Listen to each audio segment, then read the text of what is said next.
Hi Aries, welcome to your May 2024 Astro Tarot with me, Raphael from Reydiant Reality. It's an absolute pleasure to have you. Thank you so much for being here. Thank you so much for joining me. Quick note, these readings are for your sun, moon and ascendant sign, but if you're only going to watch one of them, make sure it's for your ascendant. It's going to be the most accurate for you on that day-to-day level. I am using whole sign tropical Western astrology for those of you that would like to know. And remember, if I ever miss one of the dates or the degrees, etc., that the transit is happening over, you'll be able to find all of that in the description bar below. You know Rafi's got ya, right? Tell me in the comments you know Rafi's got ya. All right, so with that said, before we start, as always, I would like to bless my decks of cards with all forms of love, light, peace, prosperity and abundance, and I pray that the messages that come through are ultimately clear and concise and they help you on your path to your highest vibrational good. So I'm going to pop these to the side because those will be for your lunations. This deck will be for the bulk of your read. So the first transit that I want to look at, Mars, your ruling planet, your ruling luminary is coming home. This is your planet moving into your sign, right? This is banishing those Mercury retrograde shadow blues. This is you stepping into the month of May at full fucking power, right? You are holding it. You've got your energy, you've got your strength, you've got your personal power, right? What I love about this as well is this is you coming into your own, right? It's you feeling that sense of energy, passion, excitement, right? Really start to ramp up. Remember, your ruling luminary, your ruling planet, energy, passion, excitation. It's also willpower and strength, and it's the ability to remove things from your life. It's coming into your first house. This is going to be like a massive infusion of energy. The only other thing that could be better than this for you would be to have the sun in your sign, which you've already had now at this point. So this is very, very nice for you. What this also tells me is maybe you are releasing or removing some form of stuck feeling, right? Remember, Mars also in your chart rules Scorpio, which is your 8th house. This is the house of transformation, right? It's the house of deep psychological makeup. It's the house of real change. Mars has a severing energy about it. So there could be some kind of trauma, some kind of challenge or issue, crisis even, that you are deciding to remove from your life. If there's anything that you want to get rid of, if there's anything that you want to banish from your life, this is your moment, right? The next 4 to 6 weeks, let's say. Now, to clarify on this transit, you've got the 3 of Cups. Love that. So usually this card shows up as like a reunion, but I'm seeing this as like a reunion of self. All right. I love this for you with the 2 of Cups. So partnerships, connections, collaborations could also be a part of this. And you've also got the 9 of Wands, right? So there's the 9 of Wands is when we have had a crisis. It's the battered and wounded soldier. And because you've got this with these other cards here, it's like you're coming back into alignment with a sense of self. You're getting back to, you're acknowledging what's happened, right? But you're starting to find the way through it. You're starting to find like, okay, now I understand how I'm going to move beyond this and how it no longer rules me, or it's not in control of me. I am in control of myself once more. I love this. Mars coming into your sign, like what more can I say, right? It comes in 0 degrees on the 1st of May. So you come into this, it's like Aries comes into May having just kicked the freaking door in, right? Like we ain't playing, I'm here to do this damn thing, right? So the next transit on the 16th of May, Mercury is going to enter the sign of Taurus. Mercury is going to come into your 2nd house of money, finances, resources. At this point, you can see, right? You've got Uranus that's been there for a while. You've got the Sun. You've got Jupiter, which has been there for the last sort of 11 months and change at this point. Is gearing up to move into Gemini, though. And now you have Mercury come in as well. This is forming what we call in astrology a stellium, right? It's creating a massive buildup of energy within one sign. It's what we call a stellium. This is a big emphasis on your finances, your money, your resources. Remember, the 2nd house is money that you earn, money that you own, money that you spend, money that you save even is all 2nd house stuff. But the 2nd house is also what you value. It's your self-esteem. And if you've been with me long enough, you know I say this all the time. How much money you are able to pull in or earn or charge through your business or demand as a salary, all of that stuff. Everyone always says like, oh, but the company won't give me that. If you demand that and you show them why you are worth that paycheck, who could refuse you? Who could refuse you, Aries? Come on now. You of all people, with Mars newly in your sign, let's get to it, right? For those of you that are ready, willing and able, those of you that got your own businesses, maybe this is the time that you put your prices up. But before you go seeking that pay rise, before you go looking for, to charge more money for your services and stuff, does your frequency, your energy, your vibration, does your internal self align with that new set of value that you ascribe or attribute to yourself? That's what matters here, right? And it really matters, because if you can't hold that energetic vibration, you're going to go back down.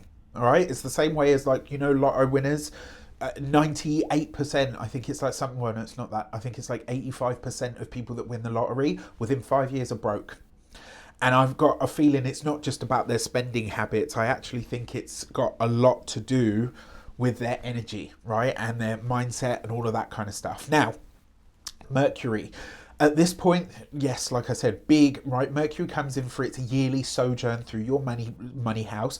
Remember, Mercury speeds things up, right? It's also a microphone. It amplifies the conversations, the communications that you're likely to be having at this time are all about your work, all about your money, your finances, your resources. Your mind will be on the money, and the money will be on your mind, baby. Right now, with this, it's also possible that you could be tracking, planning, or focusing more on your resources to make things smoother and easier.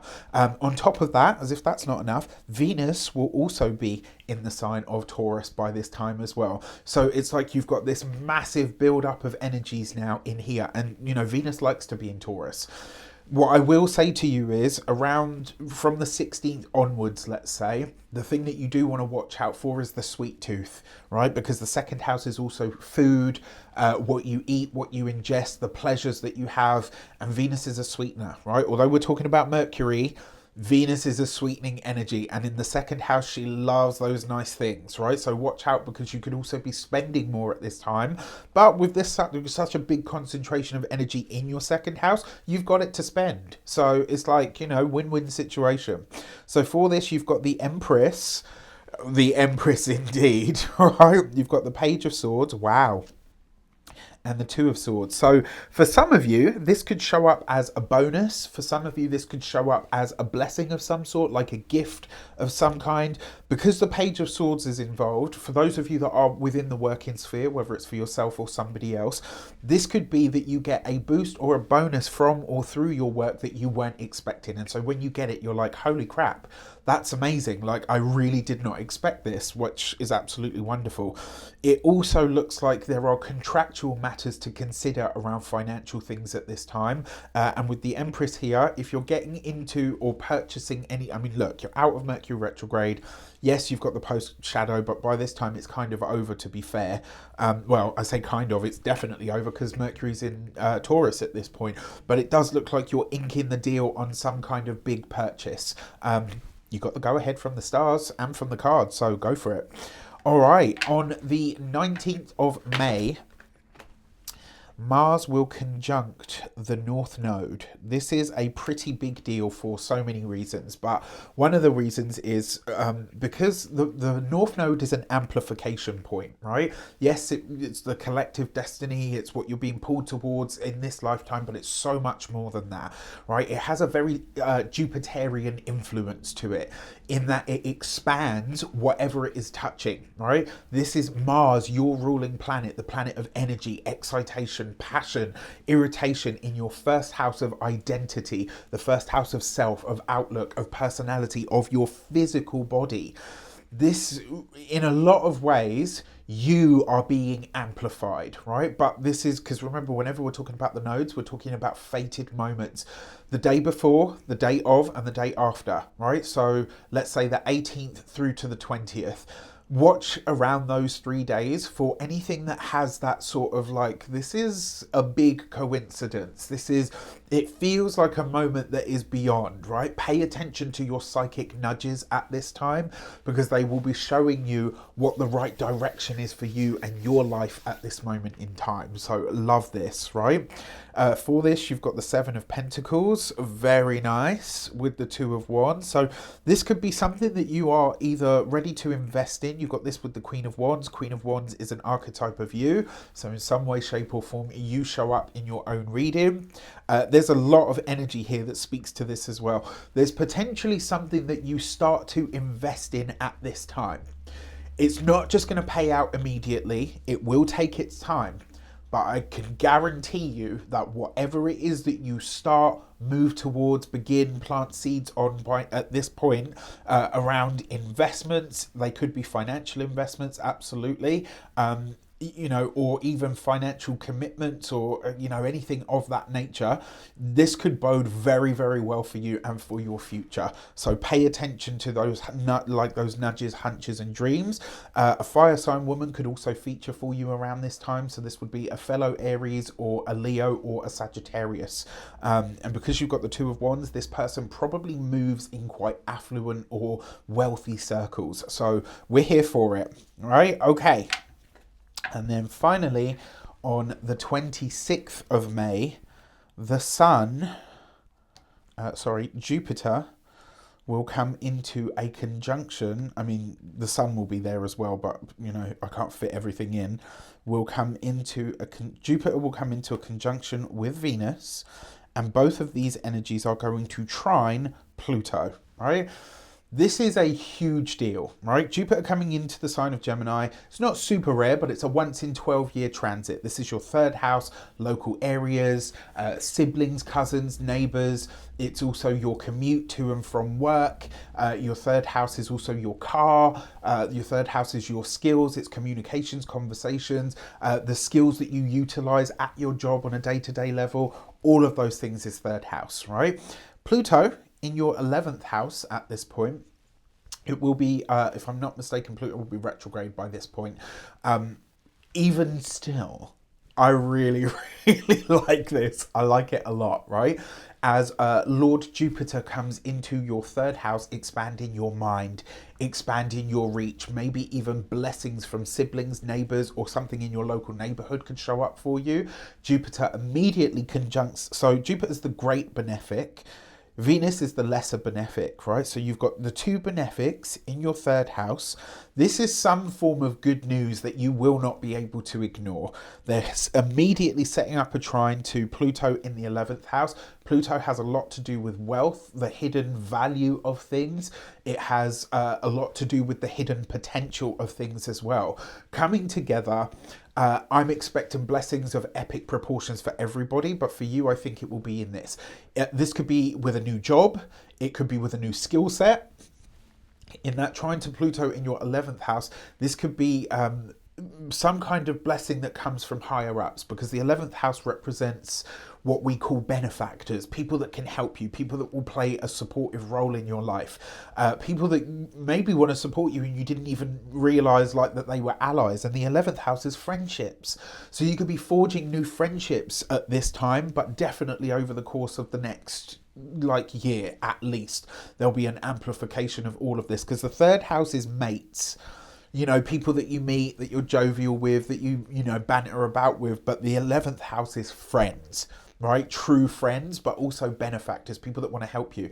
Jupiter for you rules your 9th house, and it also rules your 12th house, right? This is a very spiritual influence in some regard, but in the third house, those energies come to ground. You're able to communicate them in some way. And it's almost like the only thing I want to say to you here is watch out, because there's going to be someone that tries to piss on your fireworks. All right. With this, you've got the Devil card. So there's the fly in the ointment with the Ace of Wands. Okay. And the Tower card. This looks like a blessing of epic proportions that is somewhat disruptive, right? So I will say this is one of those times where if you okay, yes, it's gross to get a fly in your soup, but if you just focus on that, if you get a fly in your soup, they're going to replace it for you.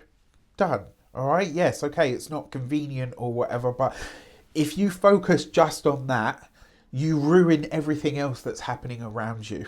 Don't do that. That's what I'm saying to you here. All right. Now, the Tower card does suggest a revelation of some sort, and with the Ace of Wands, it's very likely to be either with or in the career sector in some way, shape, or form. Either way, I still really like this, even with these cards. Now, with that said, speaking of cards, if you would like to study tarot, if you would like to spend 12 weeks with me, lots of bonus material, lots of PDFs, 5 bonus videos, client practice, I'm talking the works. I throw everything into this tarot course, and I have to say, I am super, super proud of it. It's one of the greatest things I've ever created, and I am very happy and very humbled to offer it.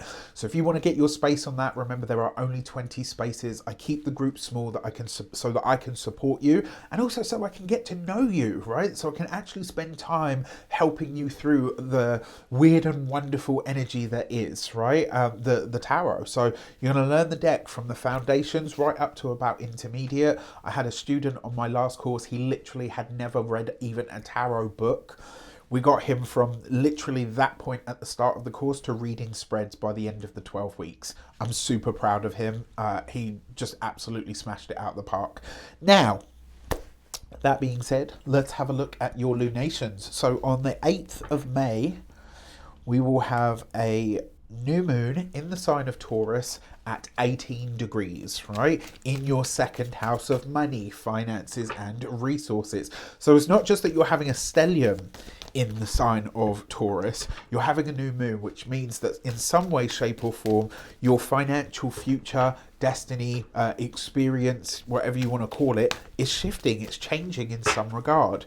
So for this, you've got the Gate 38 and Fighter. I absolutely love this because this card basically says, that's a lotus flower.